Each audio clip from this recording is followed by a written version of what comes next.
మనిషి జీవితం మారిపోతుందా? ఏకాకిగా అయిపోతున్నాడు మనిషి. తల్లడిల్లిపోవాల్సొస్తుందేమో! ముందు ముందు ఏదో ఒక రోజున ఉదయమే మేల్కొల్పడానికి అమ్మక్కర్లేదు.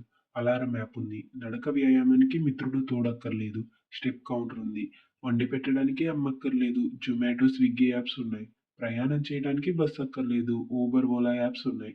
అడ్రస్ కనుక్కోవడానికి టీ కొట్టోళ్ళో, ఆటో డ్రైవరో అక్కర్లేదు. గూగుల్ మ్యాప్ ఉంది. పచారీ సామాన్లు కొనడానికి ఇంతకాలం అందుబాటులో ఉన్న కిరాణా దుకాణంతో పని లేదు. ఆన్‌లైన్ స్టోర్ ఉంది. బట్టలు కొనుక్కోవడానికి దుకాణానికి వెళ్ళక్కర్లేదు.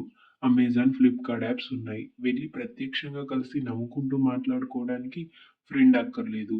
వాట్సాప్, ఫేస్‌బుక్ వంటివి ఉండనే ఉన్నాయి. అప్పిమ్మని అడగడానికి సన్నిహితుడి దగ్గర, బంధువు దగ్గర ఉండక్కర్లేదు. పేటీఎం లోన్ యాప్స్ ఉంది. మరిన్ని తెలియని విషయాలు తెలుసుకోవడానికి గూగుల్ యాప్ ఉండనే ఉంది. ఇలా ఏకాకిగా బతకడానికి అన్ని రకాల వసతులు ఉన్నాయి మొబైల్ యాప్స్ అనే భూతం రూపంలో.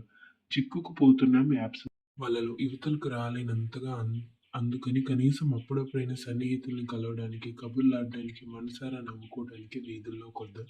ఈ యాప్స్ ఆకాశ గుప్పెట్లోంచి యువతలకొచ్చి కాసేపైనా నలుగురి మధ్య సరదాగా గడుపుదాం. అలా అని ఈ యాప్స్ వల్ల అంతా చెడే జరిగిందనను. ఫ్యామిలీస్‌కి, ఫ్రెండ్స్‌కి దూరంగా ఉండి, ఫ్యామిలీ, ఫ్రెండ్స్‌తో మాట్లాడడం ఇష్టం లేని వాళ్ళకి కానీ, ఈ యాప్స్ అనేవి ఒక గైడెన్స్ ఇస్తూ చాలా బాగా నడుపుతాయి. మొబైల్ ఫోన్ అనేది మంచికి, చెడుకి రెండిటికి ఉంది. కానీ దాన్ని ఎలా వాడతాం అనేది మన చేతుల్లోనే ఉంది. కాకపోతే ఈ యాప్స్ బారిన పడి ఫ్యామిలీని, ఫ్రెండ్స్‌ని మాత్రం మిస్ చేసుకోవద్దు.